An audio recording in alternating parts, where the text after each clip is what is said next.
श्री गणेशाय नमः। आप कार्यक्रम देख रहे हैं केवल ज्योतिष ज्ञान, हर समस्या का समाधान। आप सभी का इस कार्यक्रम में हार्दिक अभिनंदन है, स्वागत है। मित्रों, हम उपस्थित हैं आपके समक्ष वृश्चिक लव राशिफल अप्रैल 2022 का लेकर के। जानेंगे आपके प्रेम जीवन में ये महीना आपको कैसे परिणाम देगा, किस तरह से आप अपने प्रेम जीवन में आए हुए उतार चढ़ावों को समाप्त करेंगे, जो दिक्कतें, जो समस्याएं, जो उलझनें अभी आप प्रेम जीवन में झेल रहे हैं, उन्हें कैसे आप ठीक करेंगे, कैसे सकारात्मकता आपके जीवन में आएगी। और विशेषकर अलगाव वाली स्थिति अगर हो चुकी है, सेपरेशन वाली स्थिति हो चुकी है या सेपरेट आप हो गए हैं, तो कैसे आपको फिर से वह आपके प्रियतम जो अभी एक्स हो चुके हैं आपके जीवन में दोबारा दस्तक देंगे। और ये महीना जोड़ने वाला महीना है मित्रों। जिन लोगों का भी ब्रेकअप हो गया है, अलगाव वाली स्थिति है या लव रिलेशनशिप में बहुत ज़्यादा दिक्कत आ रही है, उनके लिए ये महीना बहुत ही उपयोगी और अच्छा होने वाला है। और इस महीने जो ग्रह भी राशि परिवर्तन करेंगे वह आपके लिए उचित और अनुकूल परिणाम लाएंगे। तो ऐसे में मित्रों, शुक्र आपके इस महीने 27 अप्रैल तक कुंभ राशि में स्थित रहेंगे, उसके बाद मीन में जाकर के उच्च के हो जाएंगे। तो कहीं ना कहीं मित्र की राशि में रहेंगे, फिर उच्च के हो जाएंगे, तो अच्छे परिणाम यहाँ पे आपको मिलेंगे। इसके साथ साथ आप देखेंगे शनि भी यहाँ पे कुंभ राशि में चला जाएंगे 29 के बाद, और शश नाम का पंचमा पुरुष राजयोग यहाँ पे बन जाएगा। उससे पूर्व मकर राशि में स्थित रहेंगे, तो शनि की स्थिति भी लगभग ठीक है। 7 अप्रैल को मार्स का ट्रांजिट जो होगा, जो मंगल अपना राशि परिवर्तन करेंगे, और मंगल आप देखेंगे कुंभ राशि में चला जाएंगे। इससे पूर्व मंगल मकर में उच्च के थे, लेकिन आप देखेंगे जब वे कुंभ में चला जाएंगे तो वह भी सकारात्मक परिणाम ही देंगे। कोई खराब करने वाली स्थिति में मंगल यहाँ पे नहीं है। बुध नीचस्थ अवस्था में 8 अप्रैल 2022 तक रहेंगे। उसके बाद बुध मेष राशि में चला जाएंगे 25 अप्रैल 2022 तक। फिर बुध का वहाँ से भी राशि ट्रांजिट होगा और बुध वृषभ राशि यानी कि मित्र की राशि में चला जाएंगे। तो वाणी आपकी अच्छी होगी। वाणी जब अच्छी होगी तो आपका कम्युनिकेशन बहुत बढ़िया रहेगा अपने प्रियतम के साथ, और अपनी वाणी से कहीं ना कहीं दोबारा से आप फिर अपने प्रियतम को प्रभावित करेंगे और फिर से तालमेल जुड़ाव जो है आप में दिखेगा। इसके साथ साथ 12 अप्रैल को राहु और केतु का राशि परिवर्तन होगा। राहु और केतु 18 वर्ष 7 महीने के बाद अपना ये जो एक तो मेष राशि में राहु आएंगे और तुला में केतु आएंगे। कहीं ना कहीं थोड़ा स्ट्रेस आपका बढ़ सकता है, तनाव आपका बढ़ सकता है, तलखी आपकी बढ़ सकती है, उत्सुक आप अपने प्रियतम को लेकर के रहेंगे, निराशा भी आपको बढ़ सकती है। लेकिन कहीं ना कहीं यहाँ पे आपको पेशेंस रखने की आवश्यकता रहेगी, थोड़ा बहुत कंट्रोल करने की आवश्यकता आपको रहेगी। जितना नियंत्रण आप अपने आप पे रख पाएंगे उतना आपके लिए उचित और अच्छा रहेगा। यहाँ पे क्रोध से बचने की आवश्यकता आपको रहेगी। क्रोध से बचना होगा और अनावश्यक चर्चाओं से बचना होगा, आर्गुमेंट से बचना होगा। जो बात भी आप कहें आवश्यक बात होनी चाहिए, अनावश्यक बातचीत से बचने की कोशिश आपको करनी होगी। इसके अतिरिक्त जो गुरु का राशि परिवर्तन 13 अप्रैल 2022 को होगा, ये बहुत बड़ा महत्वपूर्ण परिवर्तन होगा आपके लिए और ये टर्निंग पॉइंट होगा। यहाँ से आपका लव रिलेशनशिप टर्न हो जाएगा, यानी कि आपने कल्पना भी नहीं की होगी 13 अप्रैल के बाद, जब आपका जो प्रेम जीवन अभी पूरी तरह से अस्त व्यस्त है, बिखराव वाली स्थिति में है, निराशा वाली स्थिति में है, बहुत ज़्यादा लड़ाई झगड़े हो रहे हैं, बहुत ज़्यादा तनाव आपके इस समय में चल रहा है आपके प्रेम जीवन में। लेकिन 13 अप्रैल के बाद गुरु जैसे ही मीन में चला जाएंगे तो आपके लिए बहुत ही अच्छे और अनुकूल परिणाम गुरु देंगे, और इस कारण से आपके प्रेम जीवन में फिर से बहुत ज़्यादा समन्वय देखा जाएगा, परस्पर संबंध अच्छे होंगे और बिल्कुल सुचारू रूप से ठीक स्थिति में आपका प्रेम जीवन हो जाएगा, जैसे पहले शुरुआती समय में होता था। वही 14 अप्रैल से जब सूर्य भी अपना राशि परिवर्तन करके मेष राशि में चला जाएंगे तो इस समय में आपका मान सम्मान बढ़ेगा, आपका आचरण और शिष्टाचार जो है उसमें भी परिवर्तन आएगा। कहीं ना कहीं आप सामने वाले को बहुत अधिक प्रभावित अपने से कर पाएंगे।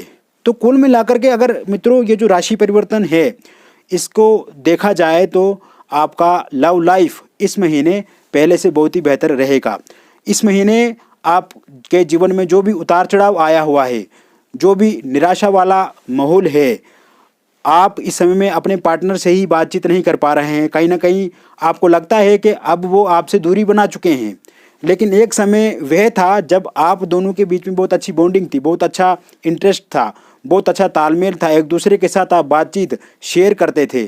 किंतु समय ने करवट बदली और अचानक से बिखराव वाली स्थिति में आप हो गए। आपने कभी कल्पना भी नहीं की थी, कभी सोचा भी नहीं था कि ऐसा भी दिन आपको देखने होंगे, लेकिन ये समय में वो आपको अनुभूति हो रही है।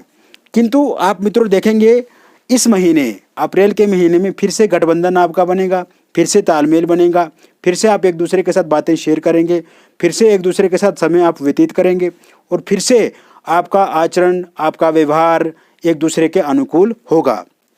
और विशेषकर इस माह आप एक दूसरे पे बहुत ज़्यादा भरोसा कर पाएंगे, बहुत ज़्यादा ट्रस्ट आप एक दूसरे पे करेंगे और अपनी बातें एक दूसरे के साथ खुल करके शेयर करेंगे। जो फीलिंग आपको सामने वाले को लेकर के पहले होती थी और अभी जैसे प्रियतम आपके जो है वो कहते हैं कि अभी वो उनको आपको लेकर के कोई फीलिंग नहीं हो रही है, उस तरीके की भावनाएं नहीं बन पा रही जैसे पहले भावनाएं आपकी होती थी। किंतु इस समय में मित्रों आप देखेंगे कि पहले की तरह ही आपकी फीलिंग जो है उसके प्रति होगी और आपके जो प्रियतम हैं उनकी भी आपको लेकर के अच्छी फीलिंग होगी, अच्छी सोच, अच्छी समझ और अच्छा प्यार इस समय में देखा जा रहा है।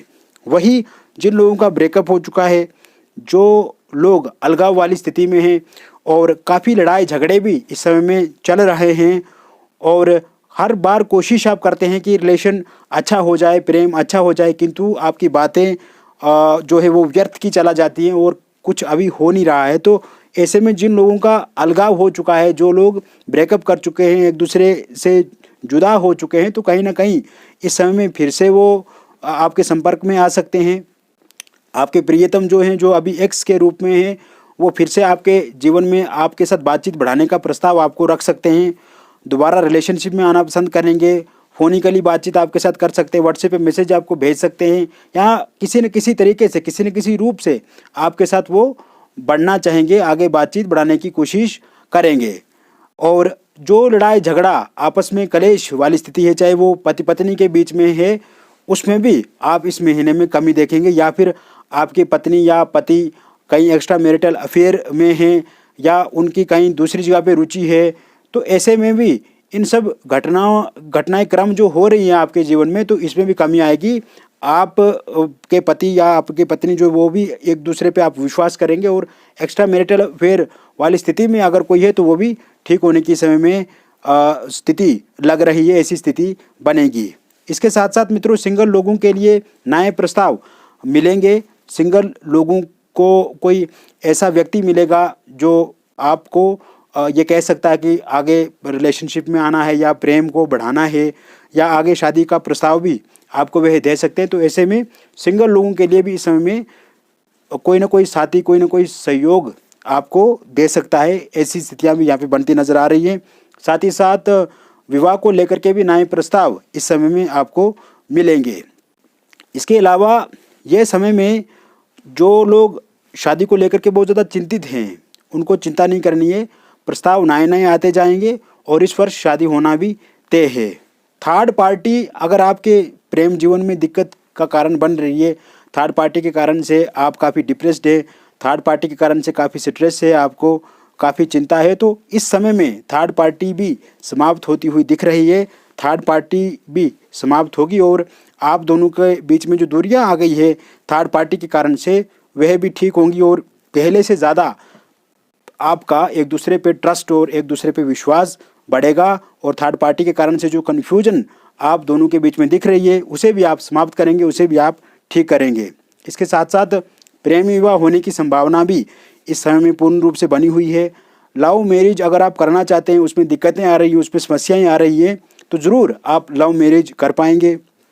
और लव मैरिज करने को लेकर के अगर कोई आपको परेशान कर रहा है या आपके प्रियतम के परिवार वाले नहीं मान रहे हैं या आपके परिवार वाले कुछ सदस्य नहीं मान रहे हैं, तो इस समय में अगर आप उनसे बातचीत करते हैं तो ज़रूर वह हामी बनेंगे, ज़रूर वो एग्री होंगे आपके लव मैरिज करने को लेकर के। और इसके अलावा मित्रों अगर इंटरकास्ट मैरिज आप करना चाहते हैं, उसमें तकलीफ़ या उसमें समस्या आ रही है, वह भी ठीक होगी। और जिन कारण से समस्याएं आ रही हैं उन्हें ठीक करने की आवश्यकता भी आपको रहेगी। कोशिश आप करें कि बातचीत से ही सभी समस्याओं का समाधान किया जाए, तो ये आपके लिए बहुत बेहतर और अच्छा रहेगा। इसके अलावा इस समय में आप ऑनलाइन माध्यम से एक दूसरे के साथ जुड़े रहेंगे, एक दूसरे के साथ खुल के आपकी चर्चाएं होंगी, एक दूसरे के साथ आप फ्यूचर को लेकर के बातचीत कर सकते हैं, नए नए प्लानिंग बनाएंगे, नए नए घूमने वाली जगहों को लेकर के आप एक दूसरे के साथ अपने ख्यालात शेयर करेंगे और कहीं ना कहीं जुड़ाव रहेगा, एक अच्छी बॉन्डिंग रहेंगी, एक अच्छी सोच रहेगी। सकारात्मक पल आपके लिए ये अप्रैल का महीना लेकर के आया है, तो बहुत अच्छे से आपका लव लाइफ इस महीने रहेगा। तो मित्रों, ये मैंने बताया आपको वृश्चिक लव राशिफल अप्रैल 2022 का। यदि आप अपनी पर्सनली हॉरोस्कोप, पर्सनली जन्म पत्रिका या हस्तरेखाएं या फिर अपनी फेस की रीडिंग करवाना चाहते हैं, या आप अपने बारे में कुछ जानकारी प्राप्त करना चाहते हैं जो कि आपके लव रिलेशनशिप में दिक्कतें आई हुई हैं उनका समाधान करवाना चाहते हैं, तो दिए गए नंबर पे आप ज़रूर हमसे संपर्क कर सकते हैं और अपॉइंटमेंट लेकर के बातचीत करके हम विस्तार से आपको जानकारी देंगे। इसमें आपको कोई चिंता करने की आवश्यकता नहीं है। थोड़ा सा अमाउंट हमने रखा है और बहुत अच्छे से आपको जानकारी यहाँ से आपको मिलेगी। मित्रों, क्योंकि जनरल प्रेडिक्शन है ये राशि का, और एक राशि होती है, अनेक लोग एक राशि पे आधारित होते हैं, तो कहीं ना कहीं एक जनरल प्रेडिक्शन होता है। और जब हम वास्तविक जीवन में अपनी व्यक्तिगत कुंडली दिखवाते हैं या उसका विश्लेषण करवाते हैं, तो इससे बहुत ज़्यादा जानकारी हमें मिलती है। तो ऐसे में अगर आपकी इच्छा हो तो ज़रूर आप हमसे संपर्क करके अपने बारे में भी जानकारी प्राप्त कर सकते हैं। बाकी मित्रों, आपको चिंता नहीं करनी है, यहाँ पे किसी प्रकार का कोई फ्रॉड, कोई भी गलत काम नहीं होता है। हमारे यहाँ से जो चीज़ें भी होती हैं वो सटीक होती है। जो आपकी पत्रिका में लिखा होगा, जो आपकी हॉरोस्कोप में हमें दिखेगा, जो प्रैक्टिकल साइंटिफिक तरीके से होगा, जो चीज़ें जिस प्रकार से ग्रह वहाँ पे स्थित रहेंगे, हम उसी के आधार पे आपको बताएंगे। और क्योंकि जो ज्योतिष है वो एक साइंस है, विज्ञान है, इसको हम अपने अनुसार नहीं चला सकते हैं। तो एक वैज्ञानिक तरीके से एविडेंस और फैक्ट्स के साथ हम आपको एक लॉजिक के साथ समझाएंगे कि अगर ये काम हो सकता है तो कैसे हो सकता है, अगर नहीं हो सकता है तो कैसे नहीं हो सकता है। तो यहाँ पे कोई अंधविश्वास या इस प्रकार का कोई भी और कार्य नहीं होता है, बिल्कुल लॉजिक होता है, सब एविडेंस और फैक्ट्स के आधार पे होता है। और हमेशा हम साइंटिफिक तरीके से कार्य करते हैं, क्योंकि ज्योतिष भी एक साइंस है। तो ऐसे में अगर आपकी इच्छा हो तो ज़रूर आप हमसे संपर्क करके अपनी अपॉइंटमेंट बुक करवा के आप हमसे ज़रूर अपने बारे में जानकारी प्राप्त कर सकते हैं। नंबर दिया हुआ है आपको। बाकी आपको कोई प्रिवाइसी या किसी, अगर आपको लगता है कि आपका नंबर इधर उधर चला जाए या इस प्रकार से भी आपको कोई डरने की आवश्यकता नहीं है। आप अगर हमसे बातचीत करेंगे, जो भी हमारे और आपके बीच में बातचीत होगी बिल्कुल पर्सनली होगी और वो पूरी तरह से गोपनीय होगी। कोई भी जानकारी आपकी किसी को भी हम साझा नहीं करेंगे, इस प्रकार की भी कोई जानकारी इधर उधर लीक नहीं होती है। तो सभी चीज़ों को मद्देनज़र रखते हुए हमने आपको बताया, और अगर आपकी इच्छा हो तो ज़रूर आप संपर्क कर सकते हैं। मिलेंगे फिर और एक नई वीडियो में, तब तक के लिए आप खुश रहिए, स्वस्थ रहिए और सकारात्मक सोचते रहिए मित्रों। बहुत बहुत धन्यवाद।